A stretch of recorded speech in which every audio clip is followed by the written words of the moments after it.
Financial expert says number of accounts connected to Prime Minister is perfectly normal. I don't think it's irregular to have 28 bank accounts. In fact, I can tell you, my experience is that if you go into several private sector businesses, you'll find that they have a multitude of bank accounts.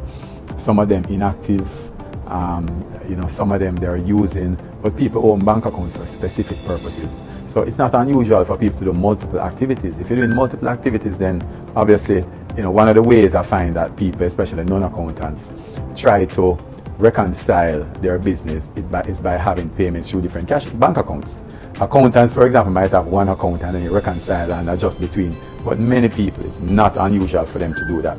So, I heard this story about, or this comment about the number of bank accounts that are out there, and the truth is that I think it's really detracting from what the real substance of the argument should be, which is, what is it that is going through the bank accounts and how much money is in there. Because if I have 28 bank accounts, for example, and I could have $2 million between them. Someone could have two bank accounts and have $500 million between two bank accounts, and that is a greater problem than my 28. So I don't think that the number of bank accounts is something that we really should focus on, because it really has no substance behind it. In fact, there are sometimes also when you go and do specific transactions with certain institutions, and they themselves will mandate that you open separate accounts.